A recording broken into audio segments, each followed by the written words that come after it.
Good afternoon, Your Honors. May it please the Court. Brendan Wingirter on behalf of the appellant, Shenessa Sokolosky. May I reserve 8 minutes for rebuttal, please? 8 minutes. Thank you, Chief Justice Kirby. Your Honors, this appeal should not be dismissed on grounds of mootness.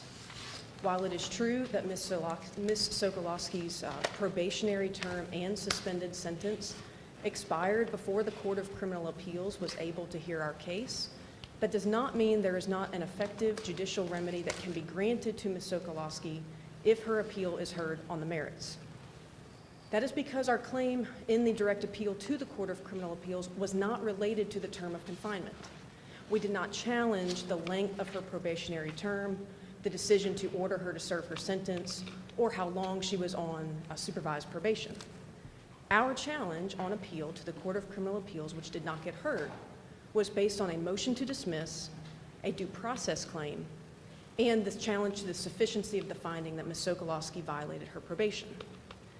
Those are fundamentally different challenges than a challenge to the period of confinement, the term of either incarceration or supervised probation, or anything related to the legality of the sentence or the punishment imposed. I think we have two important distinctions I'd like to make at first. Number one, Ms. Sokolosky's case involved a motion to dismiss the probation violation warrants in the first place. That's akin to challenging an indictment pretrial. Then, after the trial court heard the motion to dismiss, it held the traditional revocation hearing, which it held in the bifurcated Dagnan process, step one on whether there was a violation, step two what the punishment should be. Our challenges on appeal relate to those first two things, the motion to dismiss, the dismissal of the warrants, and then the finding of the violation. We did not raise a challenge to the sentence on appeal. That's why the relief that we have requested and the issues that we have raised are different from the cases that the state has relied upon for mootness. If I could interrupt you there, so a couple of questions. I'd like you to specify exactly what relief you maintain is available that would remedy the injury, and then be precise about what the injury is as well. But I also, I hear you sort of trying to equate this to a challenge to an underlying conviction. And in that situation, typically courts will presume collateral consequences that attach to the conviction, which keeps the case, alive. It allows it to remain a live controversy even after the sentence of confinement is served. But a finding of a probation violation is materially different in several respects from a criminal conviction, isn't it? So Yes. How does it actually help you that you are not challenging the term, the length of the confinement or the conditions of the confinement, but that you're challenging the probation violation? Of course. If I could start with that second question, if that's okay. So the only reason I refer back to a criminal conviction is to help frame the distinction between a challenge to the violation, like challenging a conviction, and challenging the punishment, like challenging a criminal sentence. That's the only, I recognize a probation revocation is materially different, but I think it's helpful just to understand we're talking about two different parts of the proceeding, sort of like the guilt phase or the sentencing phase.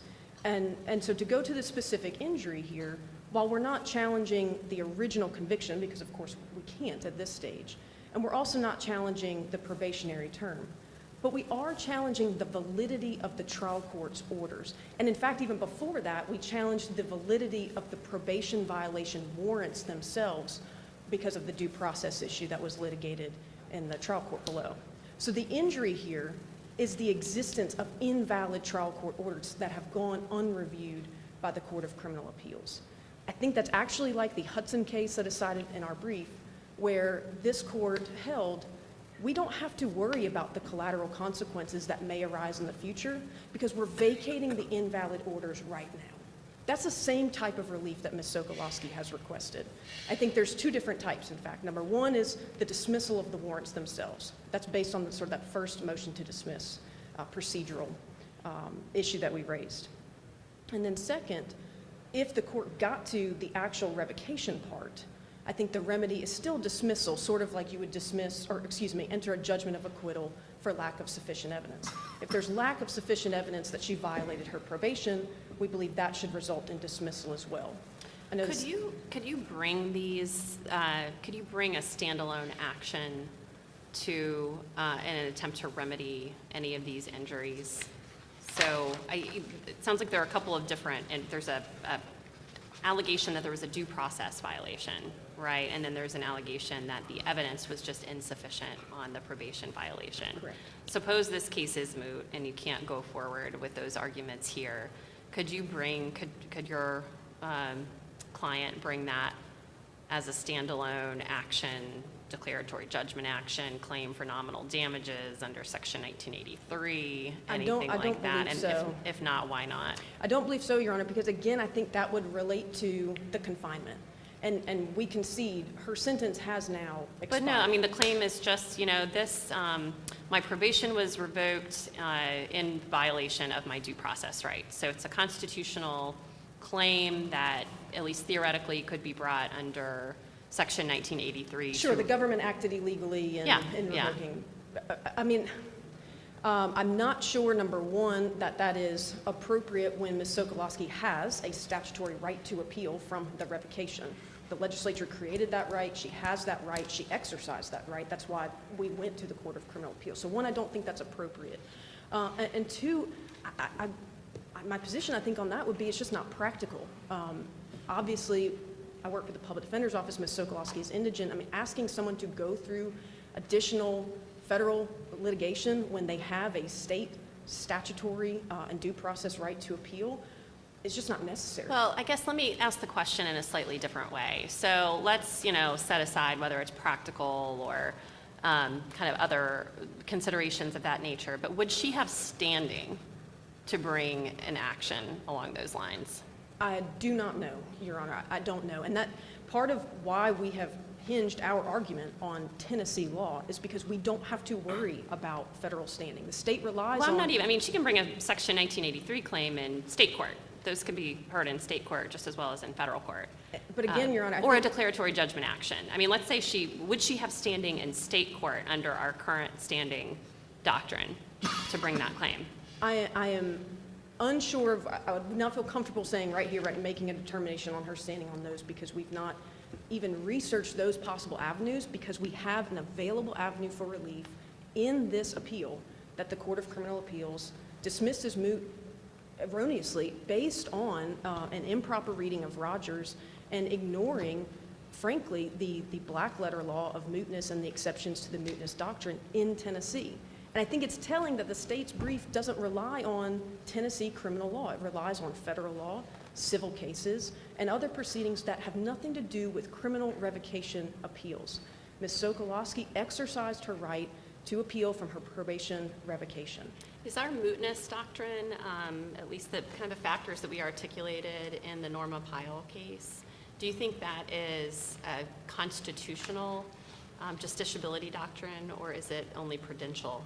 So I believe in Tennessee it is mostly prudential, and that was part of how I believe the court most recently in November in the Wilmington Trust case distinguished Tennessee's justiciability standards from federal standards. In Tennessee, we are a bit more flexible. And in Norma Faye Piles, this court said the mootness doctrine specifically is flexible and should not be applied mechanically. We look to, on a case-by-case basis, the nature of the claims, the interests of the parties, the stage of the proceedings, why the case is alleged to become moot. If you apply all of that without getting into federal law, civil law, or any other context, the answer is that Ms. Sokolosky's case is not moot. I think you could also conclude that if it is moot, it meets the collateral consequences exception. And that is supported by not only Rogers, Phelps, Norma Faye Piles, Hudson, and Wilmington Trust. There's also, and I regret I didn't find this sooner, but a Court of Criminal Appeals case that is published from 2003 that we submitted as supplemental authority that clearly and explicitly says exactly what we have argued. Because a probation violation has the possibility of affecting someone in the future in subsequent criminal proceedings, the case is not moot. That's exactly what we're asking the court to hold here. So can we go ahead? Justice, No? I was just going to clarify. Earlier, it almost seemed like that there was a conflation of the two, but you have a two-part argument, correct? your argument, first argument is that it's not moot at all. Correct. And the second is, if it were to satisfy the parameters for being moot, then you say the collateral consequences exception. That's correct, should Your apply. Honor. Okay. That is correct. Okay, and I wanted to ask you about the collateral consequences Yes, Your Honor. exception. Just in case we get to that point, what would you say are the collateral consequences? Is it only to reflect on future criminal proceedings against your client? It is not. Or does it go beyond that? And if I it goes think- beyond that, please tell me how. Yes, Your Honor, I think it is more than that. So, and this is where I believe it was the Hudson case, and frankly, Rogers to some extent too, was not very clear whether the court was finding something not moot or applying an exception to mootness. So I say that just to help explain the way I set this up. If the court reaches the collateral consequences exception, I think first the court would have to say that the trial court order, the revocation orders, are invalid. I think if you say that the trial court, not this court, I apologize, the Court of Criminal Appeals addressing the merits, if it got remanded, if the trial court orders are invalid and are vacated, well, we don't have to worry about collateral consequences because the negative effects of those orders would never happen. But in terms of, let's assume they're in place right now, those orders are in place, they're not only affecting the possibility of future criminal proceedings. It's right now an existing, it's existing on her criminal record. And I believe, we attached this as an appendix in the Court of Criminal Appeals, I believe it shows up as 3 separate probation violations because there were 3 warrants. I'm fairly certain about that. But an interesting point, Your Honor, aside from just the effect on her criminal record right now, which of course is affected by the conviction as well, and we recognize this is sort of in addition to the effect of the conviction. Let's say that Ms. Sokolosky were to apply for expungement. Of what? For expungement.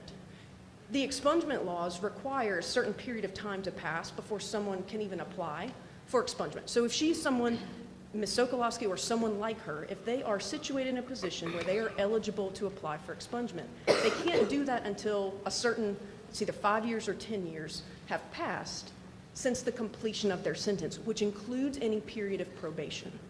So if Ms. Sokolosky's probation should not have been extended under these invalid orders, that puts her about 2, I think maybe 3 years closer to eligibility for applying for expungement on those crimes. And I don't want to limit it to her, because I think the state's argument is asking this court to create a bright line rule for mootness, that any criminal case where the sentence expires before the case can be heard by the Court of Criminal Appeals will moot the case regardless of the issues raised by the parties.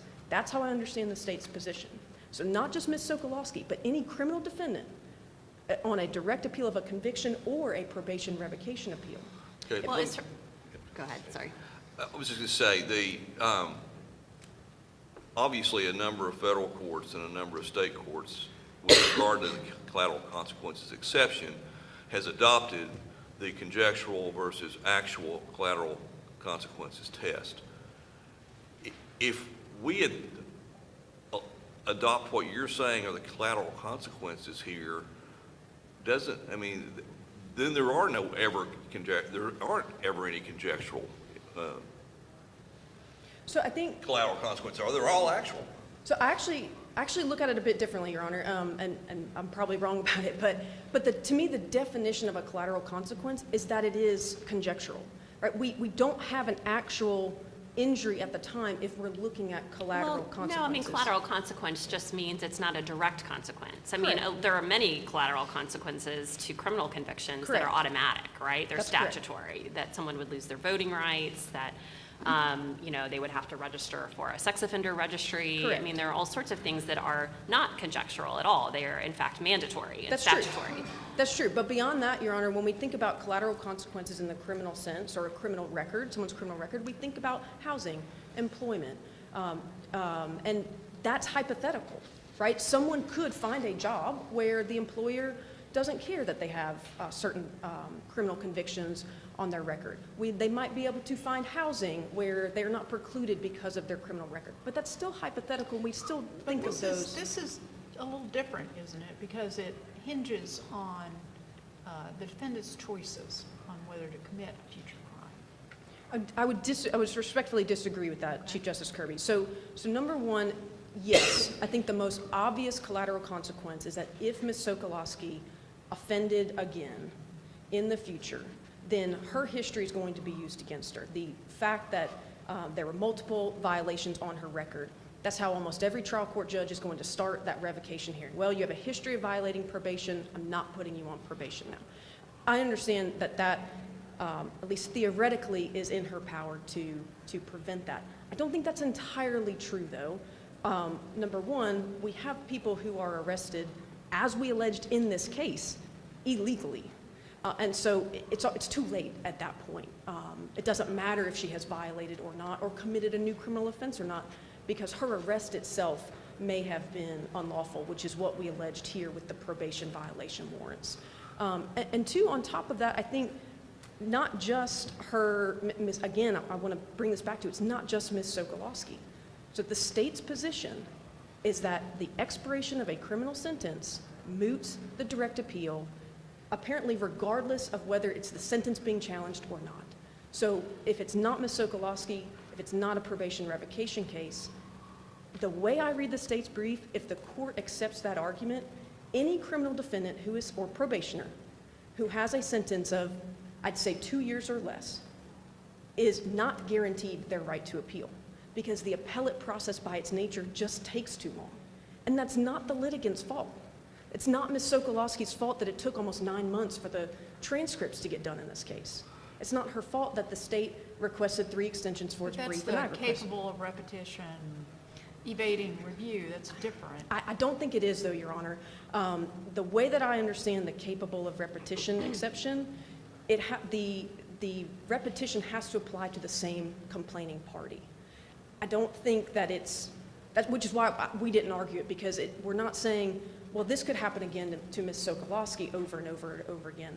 Our position is there's a broader societal interest here that should allow the case to go forward, because it affects so many potential other people. I'm not sure I agree with you, because it's been applied to pregnancies, which may or may not be the same person, but I take your point. Going back to the conjectural versus actual distinction, and as I understood your answer to the question, you're saying that they're basically almost all conjectural, right? That is correct, Your Honor. So if we were to adopt that delineation of conjectural versus actual, your client loses in this case then, right? No, Your Honor. So the collateral consequences, I may not understand the question, but if the collateral consequences exception includes conjectural, then no, she does not lose. No, but the states, I'm sorry, I didn't make myself clear. The states and the federal courts that have adopted that seem to be saying that for that exception to apply, they have to be actual consequences. Right. They can't be collateral consequences. Well, you just said that essentially everything you listed are I'm sorry, it's collateral, that they're conjectural. If all those things you listed are conjectural, that's what you're saying are the collateral consequences in this case. So if we adopted and applied that test, your client's not subject to that exception, right? No, respectfully, no, Your Honor. So first of all, the actual injury is the existence of the invalid trial court orders. Invalid trial court orders exist right now, which we have challenged in multiple different ways. That's not conjectural. That is a presently existing controversy whether the trial court's revocation orders should have been entered, and in fact, even whether the warrants should have been issued. So that's actual right now.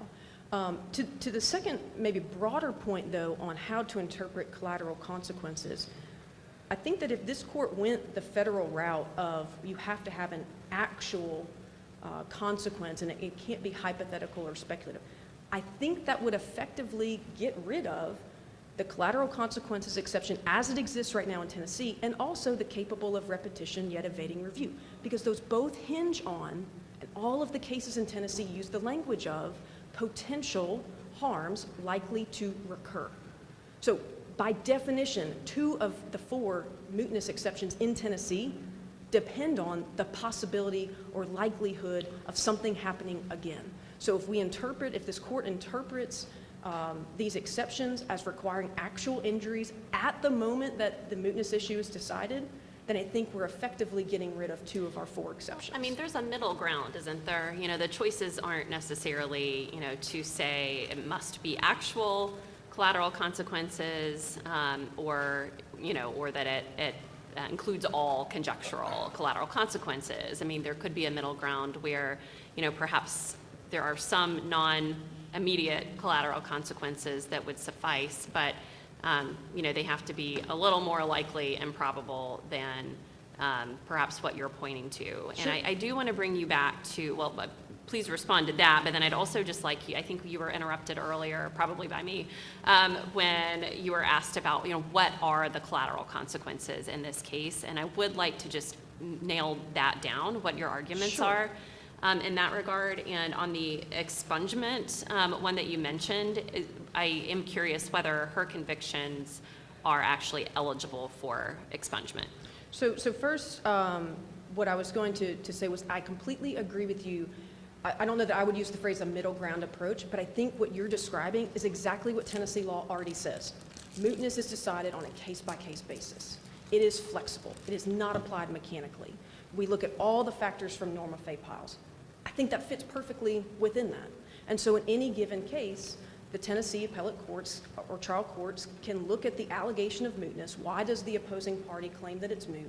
And then what is the response to that? What else do we look for? The interests of the parties. And here, that's our position, is our interest is much bigger than what the state is trying to fit it into a very narrow description.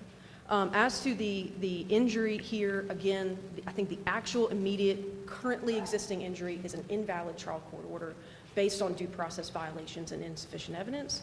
And then to the collateral consequences for Ms. Sokolosky and anyone in her position, it is the very frequent, if I may conclude briefly. You certainly can answer Thank you, Chief Justice Justice. Campbell's question. For the collateral consequences for Ms. Sokolosky and people like her, it is, as the Court of Criminal Appeals said in Hartwell, it is the fact that that probation violation may be used against them in a subsequent criminal proceeding. That is a very real and very likely, in most cases, collateral consequence. It's just the nature of these cases. And then on expungement specifically, Ms. Sokolosky's original convictions were simple possession and I believe paraphernalia. I don't know enough about the rest of her criminal history and whether she has applied for expungement before.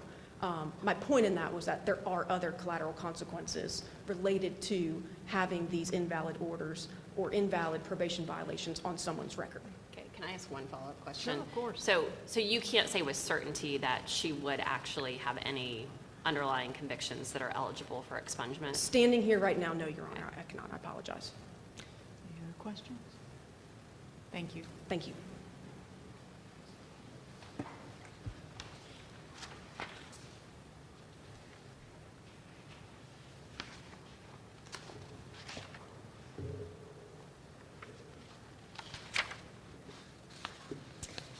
May it please the court, Jenna Adamson on behalf of the state.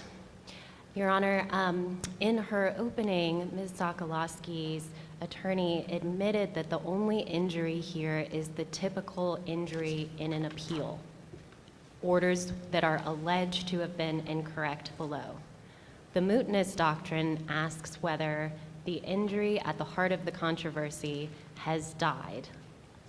And Ms. Sokolosky, by relying entirely on collateral consequences in her opening brief, whether to defeat mootness at the front end or to say that an exception applies, has conceded that the actual injury here has died.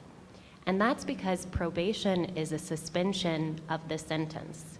And she has challenged a modification to a condition of that suspension of her sentence. And so because the sentence has expired, her appeal has too. Doesn't that view the injury simply as the factual injury of being confined? I mean, in our Wilmington Trust opinion, which dealt with standing, you know, we at least as a constitutional matter said that When you're dealing with private rights, it's the legal injury that really matters and not the factual injury, that the legal injury is enough to give someone constitutional standing when it's a private right. And, mootness is often described as standing in a time frame. So, if we look at it that way and we view the defendant's injury as the legal injury of having, had her due process rights violated, why isn't that enough? Your Honor, I think this is why the state would draw a distinction between criminal convictions and a probation revocation. So a criminal, and just to clarify, the state's position is not that no defendant, regardless of the offense or the proceeding, would that their appeal would automatically become moot upon the expiration of the sentence. The state is drawing clear lines based on the distinction between a direct appeal from a criminal conviction and a direct appeal from a probation revocation. But to get back to your question, Your Honor, I do think that the reason that this resembles those cases where someone challenged their sentence is that a probation revocation is in some part of the penalty for the original offense. So, and that's why I'm making the point that probation is the suspension of the sentence. And so when your probation is revoked, the court can reimpose your sentence, which suggests that the proceeding is part of the original sentence in some way. And so when we're considering mootness of a challenge to a probation revocation, we should see it within that framework. How does that affect how we look at mootness? I'm sorry, Your Honor. How does that affect how we view mootness? I'm not quite following that. So, Your Honor, I think there's a distinction. So we're drawing a distinction between challenges to a conviction and challenges to a probation revocation. And then similarly between challenges to a conviction and challenges to a sentence. And so, for instance, in Phelps, this court held that an appeal of just sentencing issues was moot. And so the state's argument is that this is an analogous circumstance because a probation revocation is part of that original sentence. So your point is just that it's, at bottom, it's really because all probation does is suspend the sentence, part of the sentence, that at bottom it's really a challenge to the confinement. Yes, Your Honor. Even but if I'm sorry. couched slightly differently. Yes, but even if the court disagrees with us there, we think that Ms. Sokolosky's appeal is also moot because no court can grant effectual relief in this case. And that gets to the nature of the claims. And we cited a couple of cases in our notice of supplemental authority that raised very, very similar claims to what Ms. Sokolosky raised below. And in both of those cases, the remedy was remand to the trial court for a redo of the defendant's revocation hearing. And obviously that wouldn't provide effectual relief in this case because Ms. Sokolosky has already served her sentence. And that is why cases like Cousins, the Illinois Court of Appeals case that we cited, applied identical reasoning to what the court is asking for here and held that one, an appeal from a revocation where the sentence had expired was moot because the court couldn't grant effectual relief because with a very sort of similar due process / sufficiency of the evidence claim, the remedy would have been a redo of the revocation hearing. That's certainly not effectual relief when someone has already served their sentence. But isn't another potential remedy, though, just dismissal of the warrants? Yes, Your Honor, but we still have the problem of the second violation warrant that issued in August and then the revocation in October. And so the question of effectual relief in this case, I think, relates closely to the effect of the collateral consequences on a future probation hearing or a sentencing. Oh yes, so even if the warrant was dismissed, there still would have been, Ms. Sokolosky's original probation sentence still would have been told. So the court still would have had authority to issue the second violation warrant in August and to revoke her in October. So even if the court, even if she won on the merits in the CCA and instead of remanding to the trial court for a redo of her revocation hearing or reinstatement of her probation because she has already served her sentence, even then, the effect of removing that single revocation hearing or revocation from her record, which wasn't even a full revocation, it was an extension of her sentence, the effect there would be very, very minimal because... Well, the factual effect would, I'm sorry. Oh, go ahead. You're going the same just- place I am. The I think. factual Yeah. effect, I think, would be limited. I agree with you in that respect. But, I mean, this goes back to my earlier question about the legal injury. I mean, if all that's required is a legal injury and her legal injury is that her due process rights were violated and the dismissal of the initial warrant that was issued, you know, I will just assume for purposes of this discussion that claim has merit. Yes. If that warrant is dismissed, doesn't that remedy her legal injury, even if it doesn't have a tangible factual result? Regardless of whether there's a second violation or not. Yes, Your Honor. I think there's some tension between Wilmington Trust and the recognition of a legal injury and the way this court has applied the mootness doctrine, because this court has said that the mootness doctrine is applied practically. So it is looking at the practical effects of relief. And that's why cases like Cousins have held that even though, yes, the revocation could be removed from the record and that's not effectual relief, because the ordinary remedy would be a redo of the revocation hearing or reinstatement of the probation if the warrant was dismissed. Is our mootness doctrine prudential or constitutional? Your Honor, I think it's constitutional, even though I think I would draw a distinction between jurisdictional and constitutional.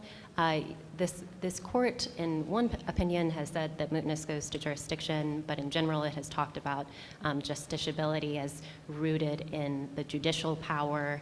I think even if you don't think that mootness is jurisdictional, it does go to the court's power to issue advisory opinions.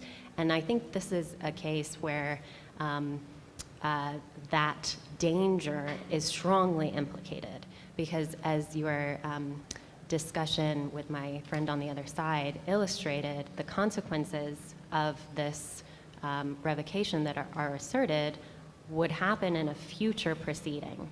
So anything the court might say now would be affecting that future proceeding. Except that it could vindicate her due process, right? I mean, how is that any different, I guess, from a claim for nominal damages for a violation of a constitutional right?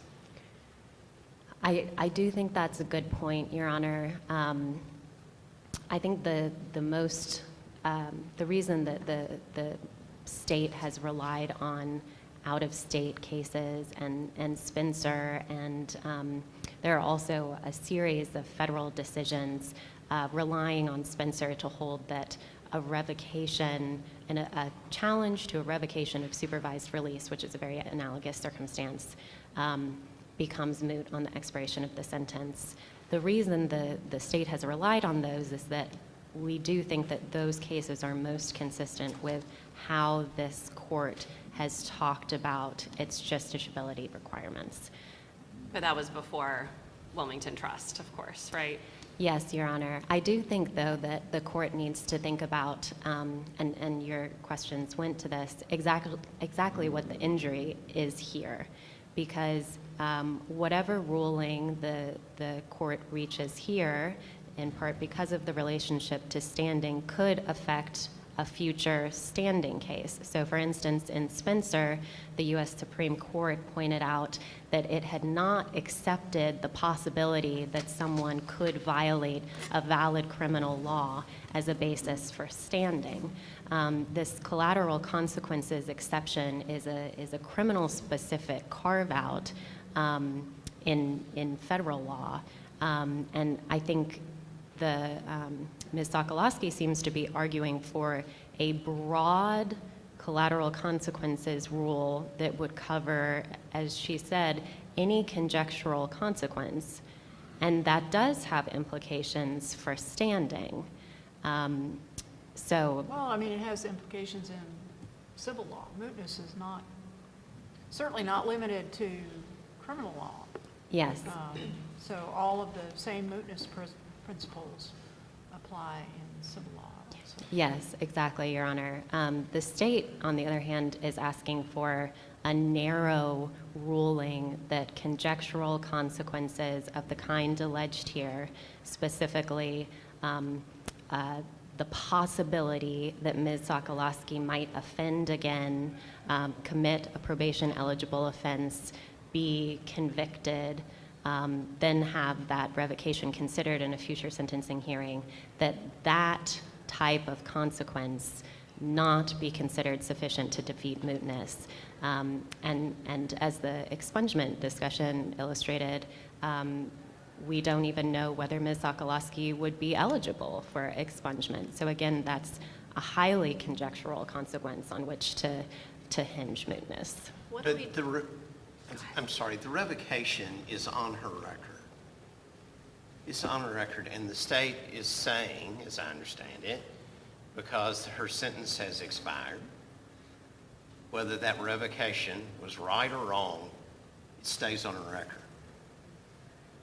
That's an actual consequence, isn't it? Your Honor, it is true that it is on her record. Courts that have applied the collateral consequences exception have not considered that specifically to be an actual consequence.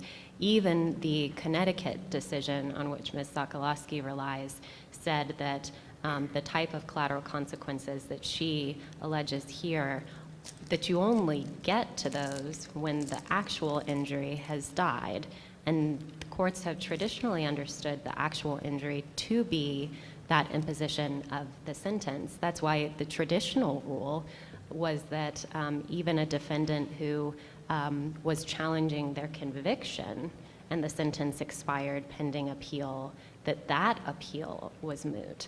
And should we treat, did I understand you to say that we should treat convictions differently for the purpose of mootness?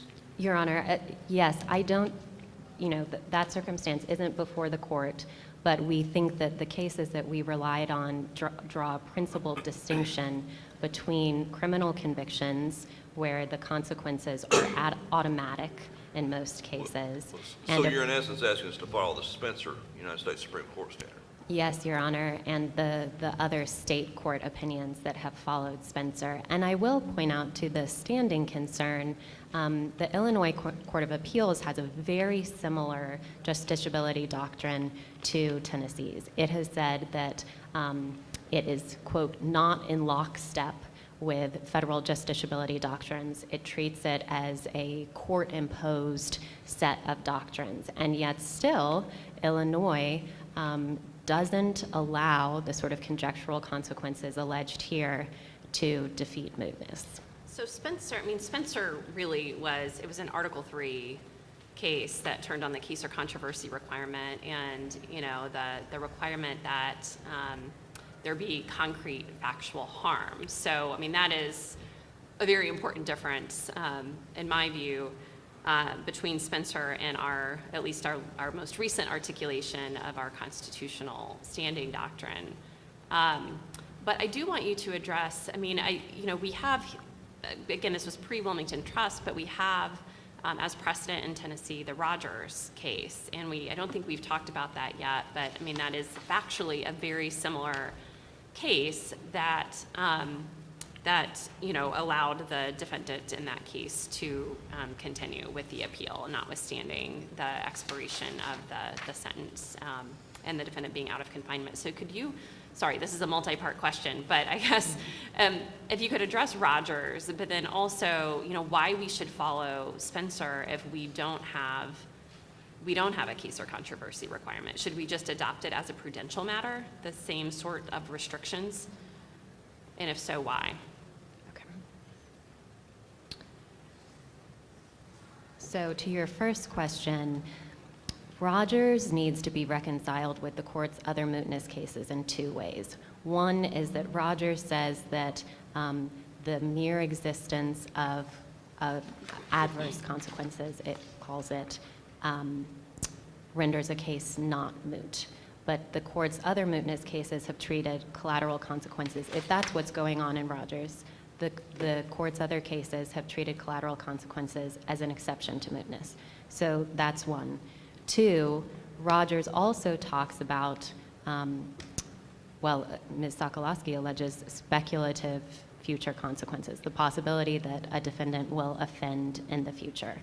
And we don't think that is reconcilable with broader Tennessee justiciability principles for the reasons we've discussed. Didn't Rogers require assuming the individual might commit an offense again in the future? So would we be overturning Rogers? So, Your Honor, we think that Rogers can be narrowed to the specific statutory context of the juvenile scheme, because we think that the only way to reconcile those parts of Rogers that we think are in tension with the rest of Tennessee mootness doctrine is to say that the court viewed that, the adverse consequences in that case, as a presently existing injury because of the statutory scheme, the whole purpose of the statutory scheme being to prevent the sort of criminal taint that was imposed as a result of the order in that case. But is that really a valid distinction there? Do you really think the court would have come out differently had it been an adult violation? I don't know, Your Honor. And I mean, I guess the other issue is, obviously Rogers was a criminal case. Norma Fay and Hudson and those other cases are civil cases. Is there any reason to adopt a different test in criminal cases versus civil cases? Your Honor, this court has not clearly articulated a reason for doing so. We've not done it either way, or vice versa, correct? Yes, Your Honor. In federal cases do draw a distinction, as we've discussed, both between the probation revocation context and the criminal conviction context and the civil context.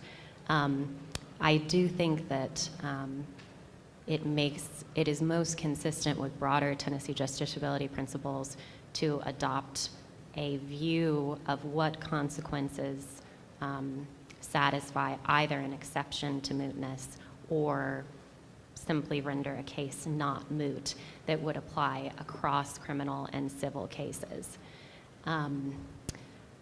Back to your second question, Justice Campbell, and Spencer. yes. Although actually, yes, okay. Back to Spencer. So why should we follow Spencer given that it's an Article III case, depending on a concrete injury, and if so, why? I think that's a very good point. The reasoning of Spencer, however, I think gets to the conjectural nature of the consequences alleged here. So even if Spencer relied on an Article III view of injury, in the mootness context, we're assuming that there's already been an injury and that the main injury has died.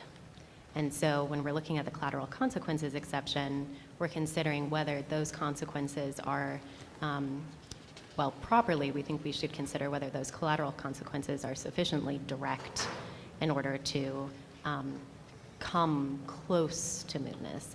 And we do think that that's consistent with the way Tennessee courts have applied other exceptions to mootness, where they're not they're looking at the likelihood of something happening again, not whether it's simply possible. I'd like to ask you the same question that I asked opposing counsel about, whether the defendant here could try to vindicate her rights in a some sort of standalone civil action, and if so, whether you think she would have standing under our Wilmington Trust framework. Your Honor, the only injury Ms. Sokolosky articulated was the invalidity of the orders below. If that's the only injury she has, I don't know that she would be able to assert that in a separate civil proceeding. She also alleged a due process violation. Right. And I was just referring to her arguments today. I am not familiar enough with the Section 1983 scheme to know whether she would be able to bring some sort of civil challenge based on that due process violation. But I don't think that whether she has a remedy available to her in federal court bears on whether her appeal here is moot, even if it would make us feel more comfortable with dismissing her appeal as moot, because she would have another remedy in another court. Well, it's not even so much that as, if standing and mootness are really the same thing at two different points in time, don't we need to have some consistency between our standing doctrine and our mootness doctrine? Your Honor, I certainly agree that consistency is needed. And I do think that the court needs to think about how Wilmington Trust applies to the mootness doctrine. But I will say that Wilmington Trust involved an in fact contractual injury. There was no dispute that the facts that gave rise to that alleged injury had occurred. By contrast, here we're talking about facts that have not happened yet and that may never happen. Well, it depends on how you characterize the injury. I mean, if the injury if the injuries are the collateral consequences that are conjectural, I think that's right. But if the injury is the past due process injury, that her due process rights were violated in the way in which the warrant, the first probation revocation warrant was issued, then I mean that's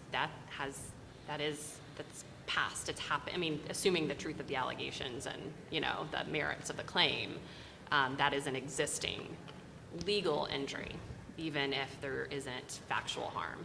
Yes, so two responses to that, Your Honor. One, Ms. Sokolosky didn't rely on that injury in her opening brief. She relied entirely on collateral consequences. And this court has held that if you don't raise an argument in the opening brief, you have waived it. My second response has faded from my head, I'm afraid. That happens to me. So actually, are standing and mootness, just the same concepts on a time continuum? That's not really how I have thought of them. Standing is at the inception, the injury. Mootness is more of a prudential doctrine that does not use the court's resources if it can't give any kind of actual relief to somebody. They may very well have had a very valid claim at some point, but whatever the situation was before, the court can't give them any actual relief. In the civil law, it's a very important, I can't tell you how many pro se cases that we've seen with somebody who said they had a legal injury because of how somebody looked at them at a gas station or something, and so, but is there any actual, so I worry that we are talking about them as sort of the same thing, and that from my standpoint, it's not how I thought of it. Yes, Your Honor. I think there may be a distinction between how federal courts view standing and mootness, the relationship between those two doctrines, and how this court has viewed them. And I do think that that's why the Cousins case should be so persuasive to this court, because it does view mootness in the same way that this court does. And that gets to the effectual relief point. Even if we think that she might have a valid due process injury, if the remedy is a redo of her revocation hearing, that wouldn't be effectual relief at this point. And that's what Cousins reasoned.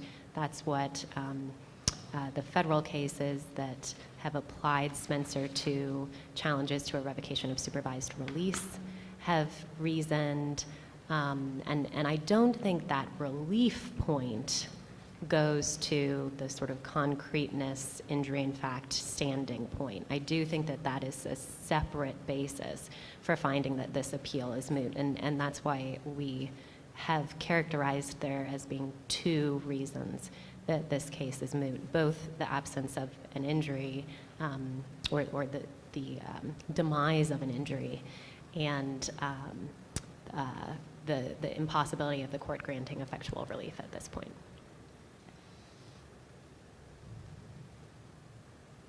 Questions? Thank you very much for saving us. Thank you. With that, I will just ask the court to affirm the Court of Criminal Appeals dismissal for mootness. Thank you. Ms. Weingartner?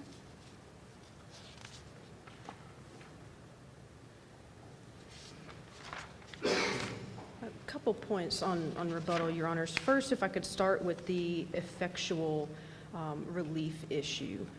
The state, in its supplemental letter of authority, cited Harris and Wiley, two unpublished Court of Criminal Appeals cases where the remedy was to remand for a new revocation hearing. I did not read in either of those cases that the probationers filed motions to dismiss like Ms. Sokolosky did. So I think that makes us different. One remedy is dismissal of the warrants. Another remedy is remand for a new revocation hearing.